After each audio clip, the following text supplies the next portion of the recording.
რომ გვითმობ დროს და იღებ გადაცემაში მონაწილეობას. მოდი პირველ რიგში კითხავ იმ საკითხზე, რაც საუბრობთ გადაცემის პირველ ნაწილში, ჩვენ სტუდიის სტუმრები ყავდნენ ადამიანები, რომლებსაც სასტიკად გაუსწორდნენ აქციების დროს, არც ერთ მათგანს დაზარალებული სტატუსი არ აქვს. განსხვავებით ხარებასგან და იმ რაღაცა საჩივრების მთელი დასტისგან, იქ თურმე ბუჩქი გაფუჭებულა, ფარდა დაზიანებულა პარლამენტში, ხარებას სპეცრაზმელებსაც ასევე ეკიპირება დაუკარგავთ და მოკლედ მთელი საჩივრები არის დაწერილი, სარჩელები უბრალოდ ამ საკითხთან დაკავშირებით. აი, რა დამოკიდებულებას აჩვენებს ეს თქვენთვის, როდესაც ხარება დაზარალებულია, მაგრამ აი ზვიად მაისაშვილი, რომლის კადრებიც მართლა მთელმა მსოფლიომ ნახა, ზვიადმა დაზარალებული სტატუსი კი არა, ისიც არ იცის ამ დრომდე ვინ მოექცა მას ასე. მოგესალმებით, მადლობა შესაძლებლობისთვის. უსმენდი მე ახლა თქვენანდეს და აი ყველა ეს კადრი ახლა კიდევ ერთხელ რაც თქვენ ანახეთ, კიდევ ერთხელ გამიახლა ყველა ის უბედურება, რაც რეალურად ამ ადამიანებმა გადაიტანეს და ყველამ ერთად გადავიტანეთ აი იმ საშინელების დროს, რაც მოაწყო მაშინ ხარებამ და ხელისუფლებამ საქართველოს მოქალაქეების წინააღმდეგ. საქართველოს ხელისუფლება და ზოგადად დიქტატორული რეჟიმები არიან ცინიკურები ხოლმე საკუთარ მოქალაქეებთან და ესეც ნათელი დადასტურება, ეს ფაქტიც კი, რომ ხარება ეცნეს დაზარალებულად, ანუ ადამიანი, რომელიც ფიზიკურად უსწორდებოდა, სასიკვდილოდ ცემდნენ მისი დავალებით ახალგაზრდებს და უფრო მეტიც ახლა კადრები ნახა თქვენი ტელევიზიის საშუალებით, თელმა საქართველოს პირადად როგორ უსწორდება, როგორ მიყავთ ამ ჯალათთან, ხარებასთან და როგორ უსწორდება, ხო, ფიზიკურად.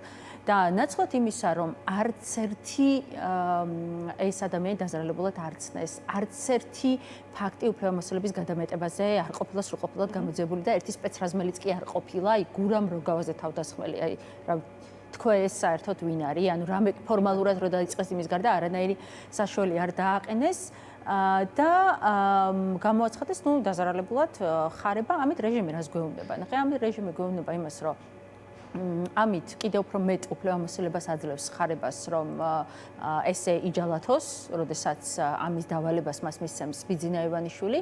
ამით ცდილობს რეჟიმი, რომ ანახოს საქართველოს მოქალაქეებს, რომ კი ასე შეიძლება მათ ხელისუფლება მოექცეს, მაგრამ ამის გამო არავინ არ დაისჯება და ხელისუფლება არავის არ დაჯეს, იმიტომ რომ მთელი ძალაუფლება მათია და თუ წინა დღეების მოვლენებსაც გავიხსენებთ, ხო, იმ სასამართლოებს, ამ ჯარიმებს, აქციის მონაწილეებზე, იმას, რომ პანტაპუნტად აჯარიმებენ ყველას, იმას, რომ ეხა 12 წელი მიუსაჯეს მიხეილ სააკაშვილს და ასე შემდეგ, ის რომ ფონდები დახურეს და შესაძლებლობას არ აძლევენ. ეხა ნანუკას ფონდი ხო არ იყო მარტო ის, რომ ჯარიმების გადახდას ემსახურებოდა, ხო? ნანუკას ფონდს გადაურჩენია უამრავი ბავშვი და ადამიანი უბრალოდ სიცოცხლეს. ეს ერთი მთლიანი ჯაჭვია, ანუ ხარებას დაზარალებულად ცნობა და მთელი ეს ქმედებები, რომელიც წინა დღეებში იყო და ამით ერთ რაღაცას ამბობს ხელისუფლება. ამით ხელისუფლება ცდილობს, რომ ყველა ადამიანს, ვინც რუსთაველზე დგას და აპროტესტებს, იმედი ჩაუკლას და ანახოს, რომ მე მაინც ვარ და შესაბამისად ყველა ბერკეტი მაქვს იმისი, რომ ჯერ დაგსაჯო, გცემო და შემდეგ კიდევ დაგცინო, იმიტომ რომ შენ კი არ იქნები დაზარალებული, მოძალადე იქნება ამ ყველაფერში დაზარალებული და მეორე ანახოს, რომ პროტესტს არ აქვს აზრი.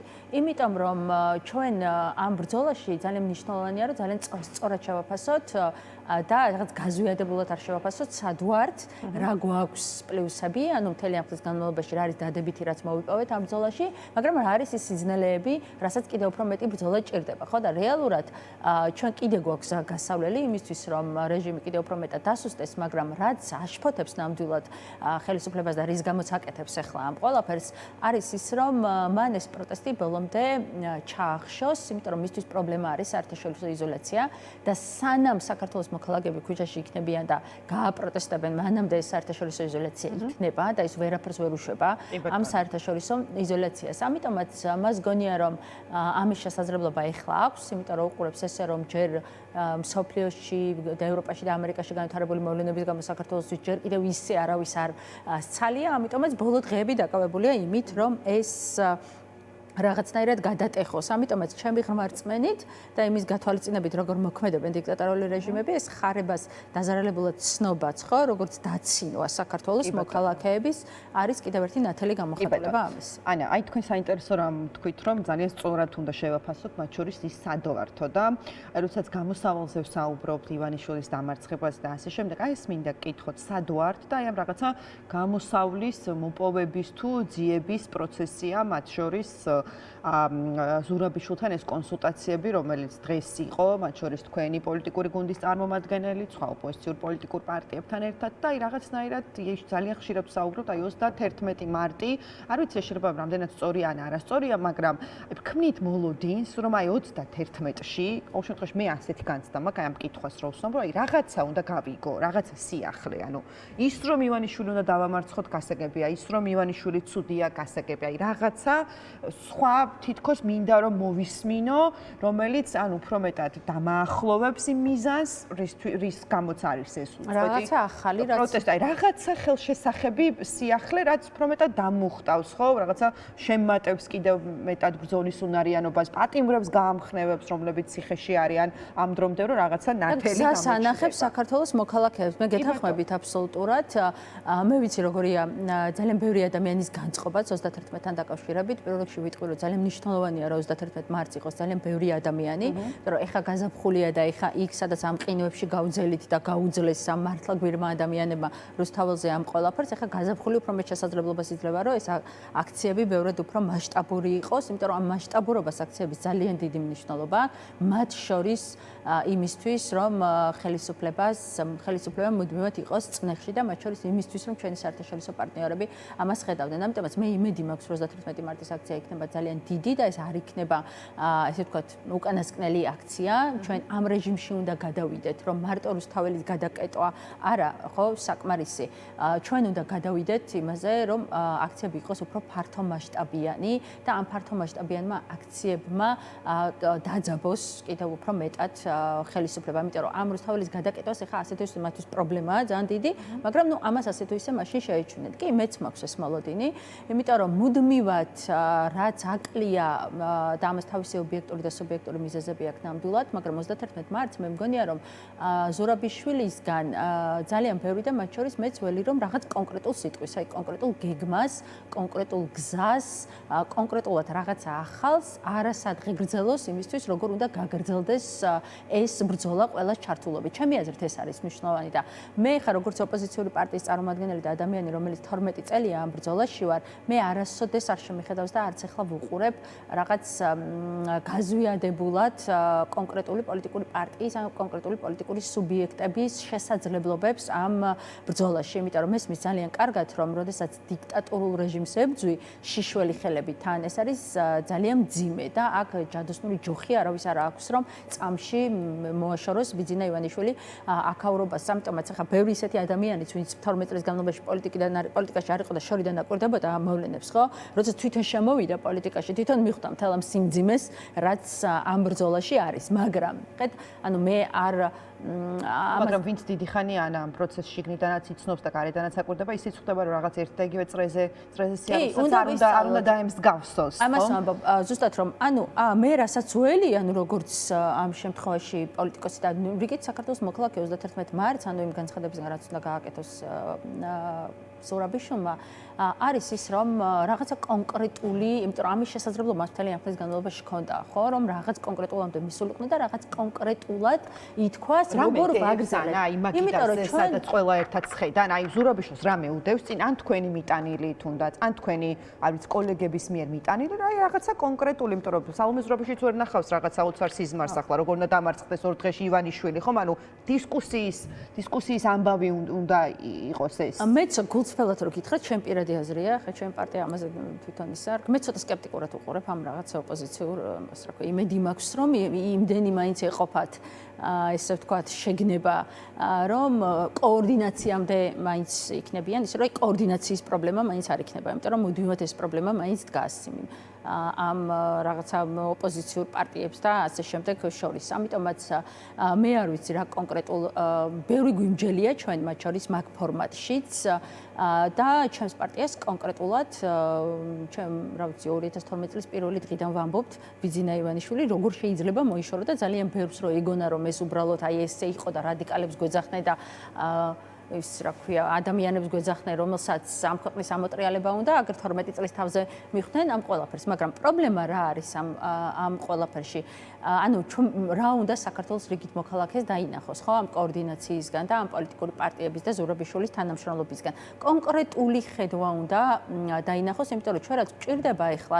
თქვით კიდეც და ამ კითხვის პასუხიც იქნება, რომ რა შესაძლებლობები გვაქვს, ეს ძალიან სწორად უნდა შევაფასოთ, ხო, გაზვიადების გარეშე. ჩვენ გვაქვს გადადგმული ნაბიჯები ნამდვილად, წარმოუდგენელია, რომ ამდენი ხნის განმავლობაში ეს საპროტესტო აქციები ეს გაგრძელებულიყო და ეს არის პრობლემა ნამდვილად ივანიშვილისთვის, საერთაშორისო იზოლაცია ივანიშვილის პრობლემაში და აქციები პრობლემა, მაგრამ ეს არ არის საკმარისი იმისთვის, რომ რეჟიმი იყოს ძალიან შეშინებული და რეჟიმი ირყეოდეს, იმიტომ რომ ყოველ დღე როგორც ჩვენ ძლიერდებით რაღაცაებში ხელისუფლებას, ეგრეთ წოდებულ ხელისუფლებას, უფრო მეტი ბერკეტი აქვს იმისი, რომ შიგნით ახლა გარეთ მაგათ არ ვიცი რა უშველის მართლა, მამა ღმერთი ვერ უშველის, მაგრამ შიგნით ეს თავისი მარწუხები კიდევ უფრო მეტ ადამიანს მოსდოს. ამიტომაც მთავარი შესათანხმებელი თემა და კოორდინაცია ჩემი აზრით და თუ არა და მაშინ პოლიტიკურმა პარტიებმა და ჩემო პარტიებმაც უნდა იფიქროს იმაზე, რომ თვითონ დაიწყოს ამაზე. მთავარი ამბავი პოლიტიკური პარტიებისთვის ჩემი აზრით უნდა იყოს 31-ში და უნდა ითქვას ის, როგორ ვაპირებთ ბრძოლის გაგრძელებას და რა ახალი ფორმები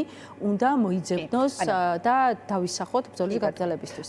თქვენი პარტია ყოველ შემთხვევაში ნაციონალური მოძრაობა რაღაცა ყველაზე მეტი აქტიურობით გამოირჩეოდა და ის სულ რაღაცა ერთობა იყო თუნდაც წინასაარჩევნო პერიოდში, თქვენი მთავარი მესიჯ ბოქსი ერთიან სიაზეც საუბარით და ასე შემდეგ, მაგრამ აი დღეს ჩანს რომ ეს რაღაცა ერთობა არ გამოდის, რომ ყოველ შემთხვევაში ასე გვაჩვენებს, რომ არც ერთიანი სია არ გამოდის და უფრო მეტიც რაღაცა ზურაბიშვილმაც შეცვალა სიტყვები და ერთობიდან უკვე რაღაცა კოორდინაციამდე მოვედით, ხო?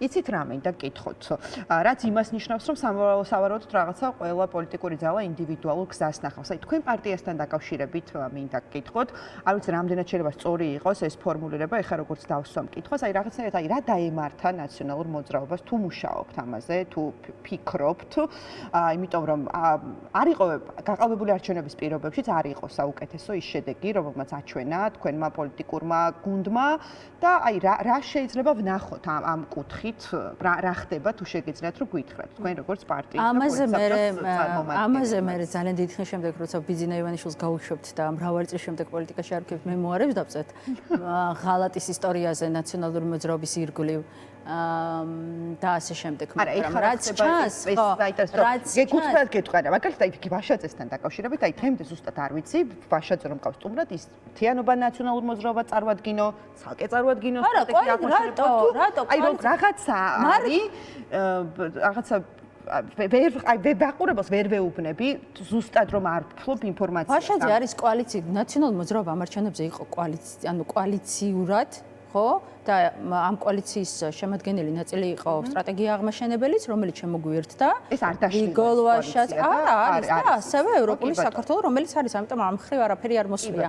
ნაციონალურ მოძრაობას რაც შეეხება იმ არჩევნებს, კიდევ ერთხელ ვიმეორებ, რომ ამ არჩევნებთან დაკავშირებით მე ჩემი ცალსახა მაქვს, რომ ეს არ იყო თავისუფალი და სამართლიანი არჩევნები, შესაბამისად თავისუფალ და სამართლიან არჩევნებში ხა ბიძინა ივანიშვილს ვის რამდენიც დაუწერდა, ეს არ არის ის, რაც უნდა ესე ვთქვათ, ჩვენ შევაფასოთ, იმიტომ რომ ბიძინა ივანიშვილს კი ჭირდებოდა ნამდვილად, რომ ნაციონალური მოძრაობა არ ყოფილიყო მთავარი ოპოზიციური პარტია და ვიღაცა სხვა ყოფილიყო. ნაციონალური მოძრაობა არ იბრძოდა მთავარი ოპოზიციური პარტია. ვიცით ვინც არის? ნუ ნებისმიერი შეიძლება და ყოფილიყო, ხა 2016 წელი დაჭირდა და სხვა იყო, მერე კიდე დაჭირდა და სხვა იყო. ბიძინა ივანიშვილს ყოველთვის როცა ჭირდება, იმიტომ რომ ნაციონალურ მოძრაობას აღიქვამს ის თავად, რა ყოველთვის რაღაცას ესეც ყოველ შემთხვევაში ახერხებს. ეხლა არ არის ჭირდებოდა თან. თუმცა ეს ბევრი 12 წლის განმავლობაში ბევრი ადამიანი იყო, ვისაც ბიძინა ივანიშვილი შეპირდა რომ ნაციონალური მოძრაობის მიხეილ სააკაშვილის საპირწონეთ შეიძლება და თავარი ადამიანი ყოფილიყო, მაგრამ არ ეხლა ჭირდებოდა ბიძინა ივანიშვილს, რომ ნაციონალური მოძრაობა არ ყოფილიყო პირველი ოპოზიციური პარტია, როგორც საქართველოს მოქალაქე. ამაზე საუბრის უფრო დეტალურად რაც მოვა, ნამდვილად დარწმუნებული ვარ ამაში. ეხლა, როდესაც ამ საერთო ბრძოლაში ვართ, ამაზე მეც არ ვილაპარაკებ, თუმცა დარწმუნებული ვარ, რომ საქართველოს მოქალაქეები თავის დასკვნებს ამასთან დაკავშირებით აკეთებენ, მაგრამ ნუ ეს ამას რაც შეეხება. რაც შეეხება იმას, კი გეთანხმებით, რომ ერთიანობასთან დაკავშირებით ნაციონალურ მოძრაობას მუდმივად ჰქონდა, პირველები ვიყავით, ვინც ამას ვიძახდით და ჩვენ ვიყავით აი ამ 4-ვე კოალიციაში არ მომერიდება, ეს თქვა, რომ ერთადერთი ვინც ვაბობდით, რომ ყველაფერს დავთმობდით, პარტიულ ნომერსაც, პარტიის სახელსაც, პარტიაში სიებში ადგილსაც, ყველაფერს დავთმობდით იმისის, რომ ერთიანი სია ყოფილიყო და ამ ერთიან სიას რო ვიძახდით, იმიტომ კი არ ვიძახდით, რომ ჩვენი პარტიას არ გულშემატკივრობდით, ხო? ყველა კვლევა აჩვენებდა, რომ საქართველოს მოქალაქეები თუ რამეს ითხოვდნენ და დღესაც რომ გახვიდეთ და ადამიანებს კითხოთ, თუ რამეს ითხოვდნენ, იყო რაღაცა ერთიანობა ოპოზიციის. სხვა არაფერ ჯადოსნურ ჯოხს ოპოზიციისგან არ ითხოვდნენ, მაგრამ რეალურად ამ ერთიანობამ გულწრფელად რო თქვა, ყველაზე მეტად დააზიანა ნაციონალური მოძრაობა. ამიტომ რომ ეს ერთიანობა აღმოჩნდა ცალმხრივი. ან ცალმხრივი აღმოჩნდა ნაციონალური მოძრაობისთვის, ან ნაციონალური მოძრაობამ ვიძახეთ ერთიანობა, რა ვიცი, დავთმეთ ყველაფერი, პირი ამოვიკერეთ და აღარავის აღარ, რა ქვია, იმოშებოდით, ვაკრიტიკებდით, მაგრამ ვისაც არ ეზარებოდა, ეხა გახარიათი დაწყებული და კიდევ ვისით დამთავრებული, ყველა ნაციონალურ მოძრაობას აკრიტიკებდა. ოღონდ და აკრიტიკებს დღემდე. და ესეც არ მინდა მე ვთქვა ნამდვილად, რომ ვიღაცა ბიძინა ივანიშვილის წისქვილზე ასხამს წყალს, მაგრამ ეს არ არის ის, რაც საერთო ოპოზიციურ ერთობას ამ ყველაფერში გამოადგებოდა და მიუხედავად იმისა, რომ ეხლა დღესაც არ ჩერდებიან ნაციონალური მოძრაობის თავდასხმაზე, ჩვენ კიდევ ვიძახით, რომ დღესაც მზად ვართ ამ საერთო კოორდინაციისთვის, საერთო ერთობისთვის, ოღონდ კონკრეტულად გვანახეთ რა არის ეს საერთო ერთობა. ეხლა თქვენ სწორად ახსენეთ, სალომე ზურაბიშვილი მანამდე იძახდა, რომ ერთობა, იმიტომ რომ მართლა ჯეროდა, დარწმუნებული ვარ, ჯეროდა.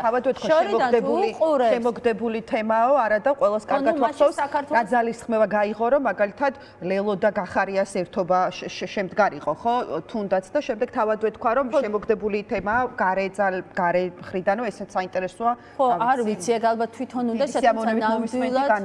თვითონ ნამდვილად ძალიან გასაკვირი განცხადება იყო მაშინ რატო ამდენი ძალისხმევა რატო დავხარჯეთ საერთოდ იმიტომ რომ ერთობაზე გველაპარაკა და ერთობა ყოფილიყო მთავარი ამბავი თუმცა მე მაინც მგონია რომ პროცესში მივხვდა სალომე ზურაბიშვილი მე ვახსენე კიდევ ვახსენებ რა ვიცი ხა სალომე ზურაბიშვილთან შეხვედრაზე ის ვერ იქნა მიღწეული რომ პარტიის თავმჯდომარები რო ხდებიან გიორგი გახარია გინახავთ ოდესმე?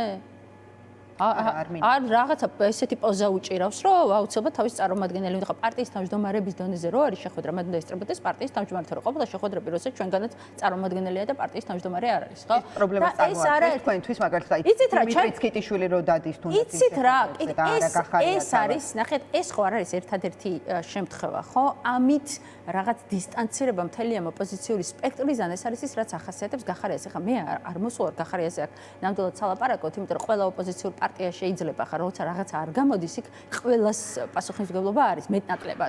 ხო, ვიღაცა შორის ისა ახლა გამახსენდა, რომ ლევან ხაბეიშვილი ამბობდა რომ მეც არ ვარ ნამყოფი შეხვედრაზე, სადაც სალომე ზურაბიშვილიო, ჩემი პერსონალური ამბავი არისო, ესო თქვა მათ შორისო, როდესაც თავმჯდომარე ვიყავიო ნაციონალური მოძრაობის პარტიისო, მაშინაც კი არ დავდიოდი ამ სტატუსითო და გახარიასაც რომ რაღაცა საკუთარი პერსონალური კონდეს და არიაროს რატოა პრობლემა. მესმის რომ ხაბეიშვილს იქ ზურაბიშვილთან ქონდა, მაგრამ იქ გახარია შეიძლება კონკრეტულ ადამიანებთან ქონდათ რაღაცა პერსონალური და ამიტომ წარმომადგენელი იყო. ჯერდი არ არის სწორი შედარება და გეტყვით ხაბეიშვილს შეუძლია ამას რატო არ შეუძლია თქვა მას ვარ. გეტყვით რატო? იმიტომ რომ სალომე ზურაბიშვილთან როდესაც ეს ინტენსიური ამბები დაიწყო ერთობის და ასე შემდეგ საარჩევნო უკვე თინა იყო, ბოკუჩავა და თინა ბოკუჩავა წარმოადგენდა ამ ყველაფერს როგორც პარტიის თავმჯდომარე, ეს ერთი, მეორე და ახლა ჩვენ თუ მაგას შევხედეთ ვის მოსწონს და ვინ არ მოსწონს 2018-ში სალომე ზურაბიშვილის წინააღმდეგ ისეთი ვიყავი ზუგდიდში რო ჩამოდიოდა აქციებით ხდებოდი, მაგრამ ახლა თუ ამბობთ რომ ყველა ერთად ვარ გონიათ რომ მომწონს შევხვედრივ ბევრჯერ და მისი აი ამ ბოლოდროინდელი ბრძოლის გამო პატივსცემ, თუმცა არასოდეს არ დამოწყება მისი არც ერთი განცხადება მათ შორის ომის დაწყებასთან დაკავშირებით და არც ის რომ ისტორიული უსამართლობა სააკაშვილთან დაკავშირებით არ გამოასწორა, შეეძლო და არ გამოასწორა, მაგრამ ეხლა ადამიანებს ვიღაცას რა გახარიას ნაჯდომა მიხარია თუ გვიხარია რომელიმეს თუ რა ეხლა 20 ივნისის შემდეგ, მაგრამ თუ საუბრობთ, მაგრამ აქ ყველაზე მნიშვნელოვანი რა არის? ანუ თუ საუბრობთ იმაზე, რომ ვინ იყო ის, ვინც ამ ერთობაში ბზარი შეიტანა კი არა არაფერი, ყველაფერი გააკეთა რომ ეს ერთობა რაღაცნაირად არ შემდგარ, ეს მნიშვნელოვანია რომ საქართველოს მოქალაქეებმა იცოდე. იმიტომ რომ საქართველოს მოქალაქე ხო და მე ვფიქრობ რომ ამაზე უნდა იყოს.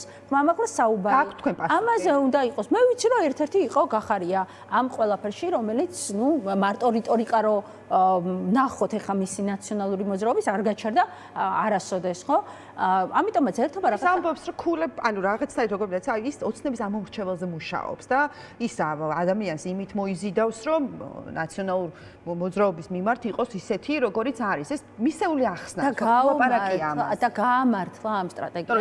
ის ხო ნაციონალურ მოძრაობის ამომრჩეველზე გახარია ხო ვერ იმუშავებს. მან უნდა წაართვას ქართულ ოცნებას, ხო ამომრჩეველი. და ქართული ოცნების ამომრჩეველს თუ არ უთხრა, რომ მას არ მოსწონს ნაციონალური მოძრაობა, რომელიც ასეთი მიუღებელია დღეს ქართული ოცნების ამომრჩეველს, ანუ ამაში რაღაცნაირი ლოგიკის დაჭერა მე მგონი არ არის, ხო? მაგ ლოგიკით არა, ჩვენ შეგვიძლია რომ იგივენაირად, ანუ ეს არ არის ის, რაც აი მე ძალიან ბევრს დავდივარ, ეხა რეგიონიდან ვარ და იმ გამონაკლის პოლიტიკოსებს შორის ვარ, რომელიც, რა ვიცი, ფეხი დავდივარ და მეტროთი დავდივარ და ავტობუსით დავდივარ და ამბავი და ხშირად ვარ რეგიონში. და აი ადამიანებს რო ველაპარაკები, ყველას აქვს მხოლოდ ერთი განცდა. და მე ვთქვი კიდეც, რომ არავინ არ ითხოვს ოპოზიციისგან, რომ რაღაც ჯადოსნური ჯოხი კონდეს, ხო? ერთადერთი ადამიანი ჩემი ღრმა წემენით, ვისაც შეუძლია რომ დაასრულოს ბიზინა ივანიშვილი. ეს არის მიხეილ სააკაშვილი, რომელიც ციხეში ზის და იჯდება, სწორედ მაგიტომაც იჯდება, კიდე ძალიან დიდი ხანი ხა ყველა მიხეილ სააკაშვილი ვერ იქნება